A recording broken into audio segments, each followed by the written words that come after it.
On today's PMEA's Take Note podcast, we are speaking with another PMEA member doing something really fascinating that we want you to hear about, all on today's PMEA's Take Note podcast.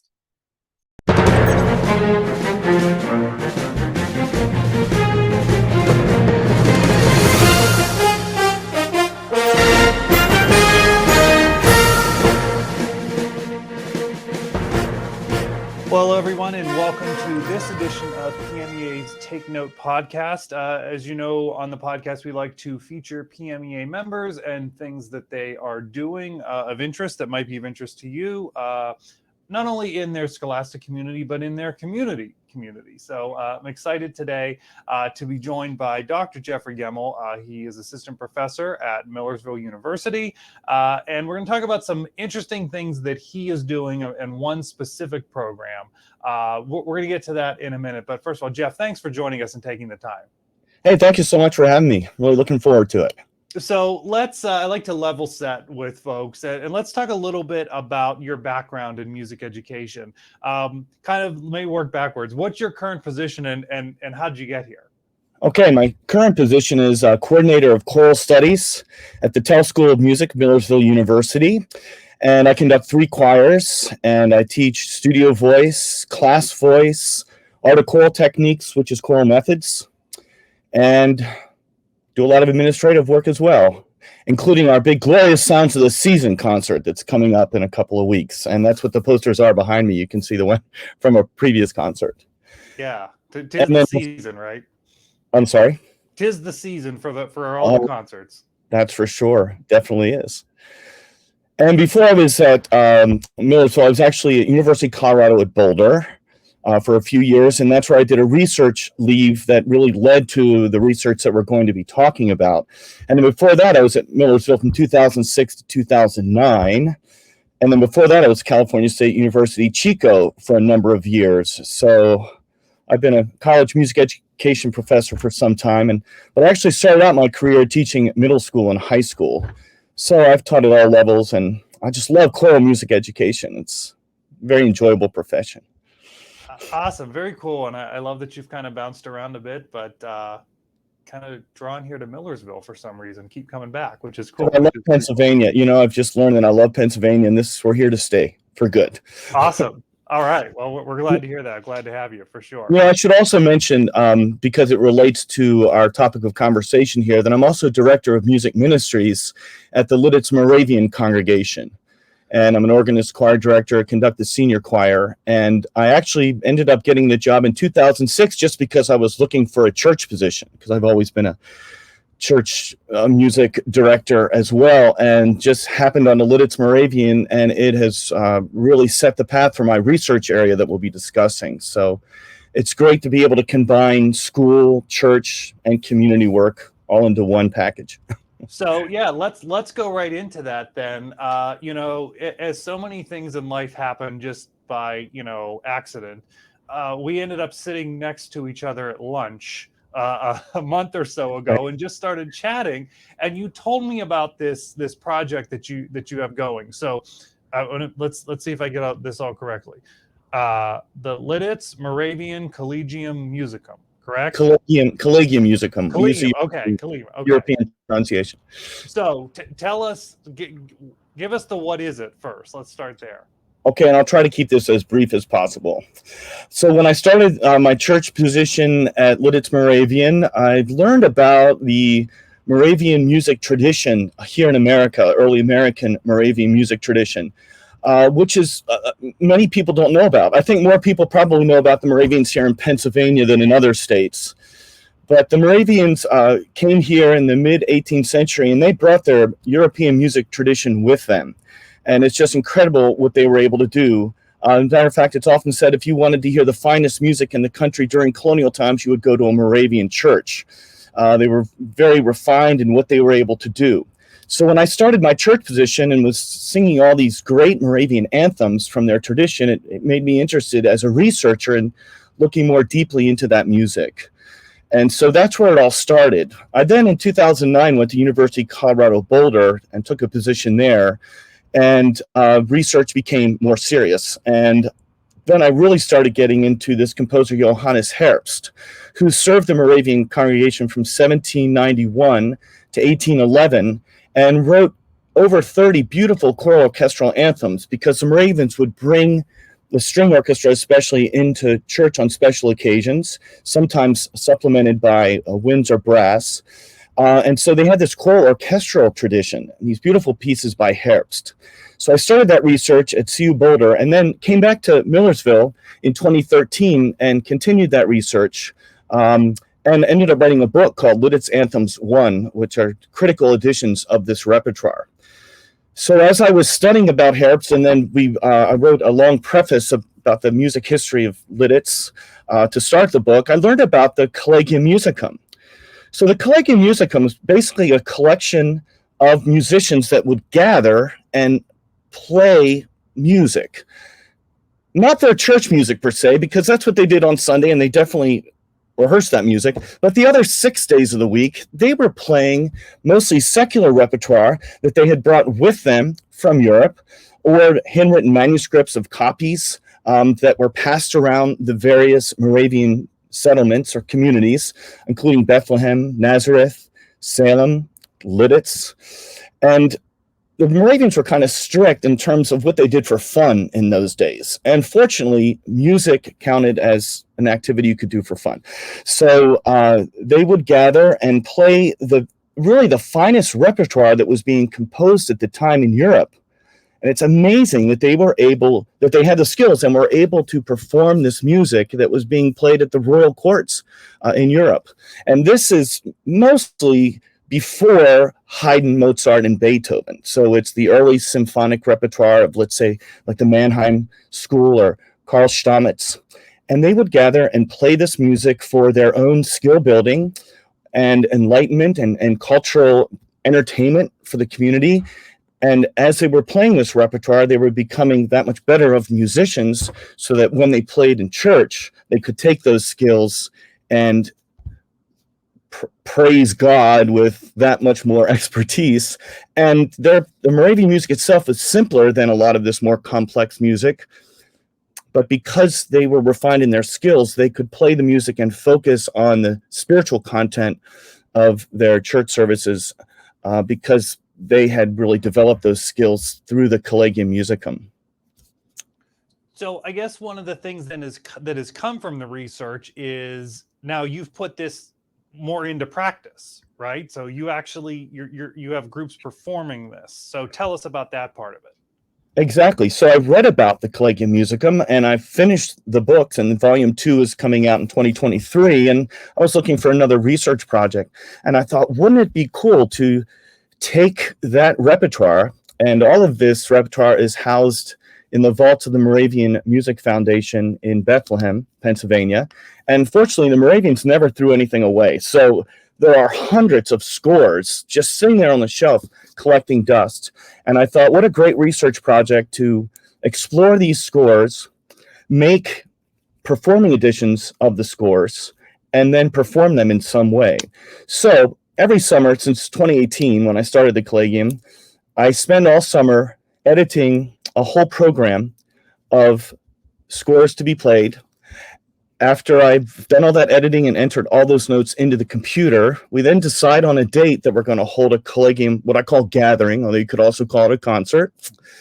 And we send the scores out to the finest professional musicians that we can find, mostly from South Central Pennsylvania, but also from other states who are really into this research. Send them the music about 3 weeks ahead of time.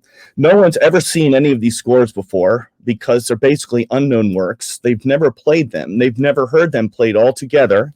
So for 3 weeks they practice. Then we get together on a Sunday afternoon at 3:00 p.m. We rehearse for 2.5 hours. Then we eat dinner, and then we present them in concert. So it's fun research because you not only have the scores that I've produced, which look great, and that's good academic research, but also the performers learn how to play these. The musicians get together. It's really exciting to hear the music come together. They've worked so hard and they take it so seriously that the rehearsals go very well. And then to be able to share that music with the community and with an audience that really adores it, we're really building quite a fan base. They get to hear it. And so, it's not just on paper. You actually hear the music come to life. And the history behind it is very interesting. So our motto is history you can hear, because although the music is very interesting and it's great, the history behind it is every bit as interesting. And we're actually playing this music in the exact spaces where the music was performed in the mid 18th century, early 19th century. So it's really exciting on a number of fronts. So I want to come back to the rehearsal part in a minute, because I'm fascinated by that. But back to this history you can hear part. So as you're pulling these scores out, and you've done some research, and it's part of then what you're doing for that audience there. You're teaching about I guess a whole number of things. Can you kind of tell us a little bit about what you're teaching? Is it specific to the piece of music that you've chosen, or what are you teaching? Well, this is why we call it a gathering rather than a concert, because I like to treat it as though it is a Collegium Musicum getting together like they would in the old days. And we're really playing this music to see what it sounds like. And so it's kind of informal. So while the concert is going on, I have a really, comprehensive program where I write a lot of program notes to teach them about the history of the Lititz community and about how the Collegium works, like we've been talking about, but also about the actual music that we're doing. And I really select the music. There's so much music to choose from, but there's such a variety of repertoire that includes everything from the earliest symphonic repertoire by unknown composers. Then we have what are called Parthia or Harmoniemusik, which is basically wind repertoire. There's lots and lots of solos, duets, trios. We usually have the concert in our fellowship hall where we have a 1787 David Tannenberg organ. And that's the first thing that the audience hears is this 18th century instrument. So it's kind of like, I call it a time traveling adventure, because you really feel a particular time and place, and you're listening to this music and you're learning about the history of how it all works, how it was all put together. And you're kind of amazed that these early American Moravians were able to perform this music that was at such a high level. And again, here in like the wilds of South Central Pennsylvania. And no one knows this music history really. Like, it's not discussed. Like music majors who studied music, and all the music education majors that are listening, and the music performance majors, or, you don't really learn about this in music history. So I really feel like we're uncovering new information, new things, new repertoire that people would be excited to perform. And so I do make these scores available to anyone who's interested. Okay, so how can people get in touch with you to find if they are interested? Well, I share all of this research as well as lots of other things I have a blog. It's called Jeffrey Gemmell's Repository of Artful Things.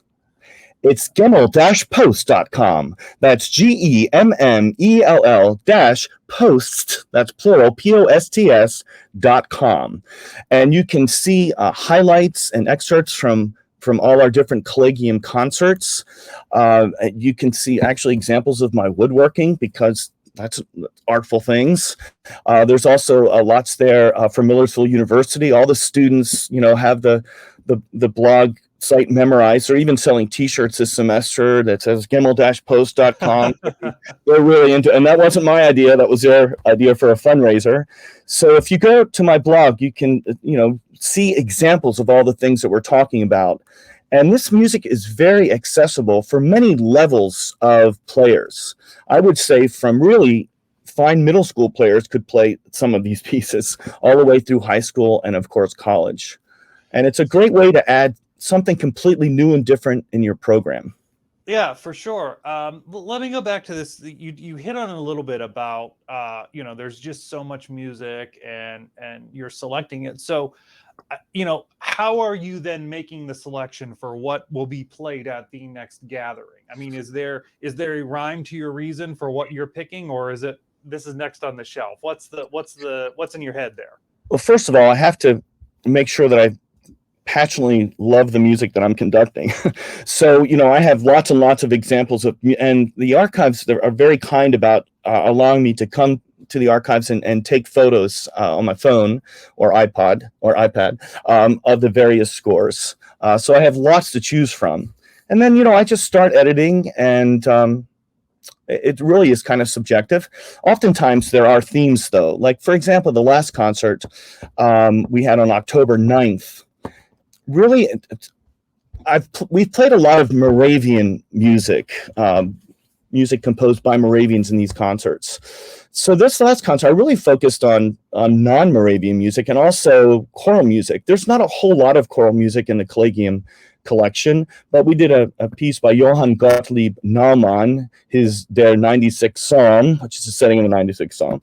But it's like a 18-minute 5-movement piece that was really not very easy and very Lutheran because he was a Dresden composer. And then I brought in the Millersville University, the Tell School Chorale, which is our most select ensemble. And so they were there to perform the piece. And so it was very exciting to hear what kind of non-Moravian church music sounded like, which is much more complicated than early American Moravian music. Other times we have done pieces by Johannes Herbst, the composer I was talking about before. And we've kind of combined early American Moravian with non-Moravian music so people can hear the contrast. But usually I would say just trying to be as varied as possible to showcase all the different genres that are available in the Collegium, and then coming up with a program where I can juxtapose these different styles and genres to make for an interesting program. So another area that I was completely fascinated by, as you told me about this, was the rehearsals. So you're saying, all right, you select the music, you get it to those musicians that obviously are high-level musicians that you selected to be in this group. About 3 weeks before, they come in the day of the gathering, rehearse, eat dinner, and then go for it. Go for it. So, I mean, tell me about, and let's be fair. This is not Stars and Stripes Forever. This is not something that they've played, 1,000 times. This is something they have never seen before. So what is that? What's that day like? What is that rehearsal like? It's like being at the top of a ski slope and then being pushed down it. So I spend all summer like building the ski slope because there are all these additions that no one's ever done before. Look, the performers really enjoy this. They are the finest performers in the area. They play for all the different symphony orchestras that are around. And they take it seriously because they know it's risky. It is and so they come prepared, which is great. And then we put it all together, and I'm a little nervous to start because the auditions have never been performed before. So I really hope that the auditions are correct.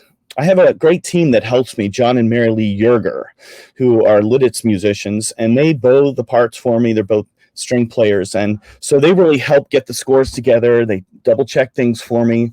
And then the first time we play that piece, we're all just hoping it sounds good. And 99% of the time, it really does. If there's little things that we need to fix, we can do that. But it's amazing how well it all comes together. And it's exciting because the players have only been hearing their own part that they've been practicing. So this rehearsal is the first time they hear it all together. This last concert was about 2 hours. And it also includes hymns, like we always sing hymns to get the audience involved, because Moravians were singing hymns all the time throughout the entire day, back in the day. So there's always some hymn singing that takes place. But we really, like this last concert, we overdid it a little bit, but it came together beautifully. But the rehearsal went 15 minutes over, because when you're looking at 2 hours of music, well, it was about an hour and 45 minutes of music, and then you have 2.5 hours to rehearse it. That's not much time for each piece. So the musicians better come prepared, and fortunately they do. And it's really an enjoyable experience. And we get the same musicians coming back again and again, because like you mentioned, they usually go to these gigs where they've played these pieces maybe hundreds of times, and they've come here and they've never played these pieces together as a group. So it's exciting for everyone. And fortunately, we do have, excellent musicians that give their best. And I think everyone loves a challenge. And it really is, it's phenomenal music. That's fascinating to me, and how awesome, I'm sure, for those who come to this to be able to be sitting at the bottom of the ski slope, and it was, I'm sure they know all of this, right? I mean, they've come before, and to experience that. We always talk about, what are you experiencing in making music and being part of music. This is kind of another way of truly living on the edge. When I go to the symphony, I'm not really living on the edge because I have a sense they've played it many times before, and I'm familiar with the piece as they are. This is certainly different, which that's fascinating. So tell us about what's loves it. They're very enthusiastic, and when we're in the last two concerts we've had in the church, so the orchestra is up in front, the choir has been up on the side, on the balconies up along the side above the orchestra. So the balance has been very cool, and it's been like surround sound stereophonic choir with the orchestra down in front. But we're usually in the fellowship hall, and we put the orchestra in the middle of the fellowship hall, and then the audience sits around the orchestra, kind of like at the Berlin Philharmonic, if you've ever seen their digital concert hall. So the audience feels like they're part of the concert. And this is kind of where the concert goes. It's very conversational. We purposely keep it less formal so that people don't feel uptight about having to be perfect with the music. So the players are very relaxed. The audience feels like they're a part of it, and we're all experiencing this history you can hear for the first time in this century. And, perhaps for over 200 years, these pieces haven't been played. This is fascinating. This is really interesting. I want to make it out to one of these at some point. Appreciate that. I'm glad you think so. Yeah, for sure. So tell us what's next for the group. I mean, you do one a year, right? Well, I've recently got my full-time tenure track position back at Millersville. So now I've been full-time for the past 2 years. When I was part-time faculty, I had more time to do editing throughout the year. So we were doing 2 a year. But now we're only doing 1 a year. Although this year we did 2. We did 1 in March, we did 1 in October. But we'll usually do 1 a year, I think, going forward. And our next big thing that I'm projecting, and I'm hoping it's going to work, and I've been in negotiation, there's a Bethlehem Conference of Moravian Music and History. And it's in Bethlehem, Pennsylvania. It's on August 16th through 19th, 2023. And I've submitted an application to do some research sessions on this repertoire, but we're also trying to put together an evening concert, a full concert, or again, collegium gathering, so that we can share this experience with the scholars and the general public that will be attending this conference. Again, that's in August 16th through the 19th. And I'll be advertising this on my blog. So if you go to gemmell-post.com, you can read all about it, as well as other upcoming concerts. Well, fantastic. Thank you for sharing all of this. This is fascinating. We love to hear these interesting things that PMEA members are doing. So best to you in this continued work and your continued research in this area, but also as it's the holidays and it's concert season. So best to you as you continue preparing for that. Well, thank you, Mark, and thank you for having me on. And I love PMEA and the work that PMEA does. I'm looking forward to the spring conference, and hopefully I'll see you there, if not before. Absolutely. Yeah, we'll for sure see you in the Poconos. Jeff, thanks for joining us. All right. Thank you, Mark. Take it easy. Thanks again. And thank you all for joining us on this edition of PMEA's Take Note podcast. We'll see you next time. And we want to thank our sponsor, the Grove City College Department of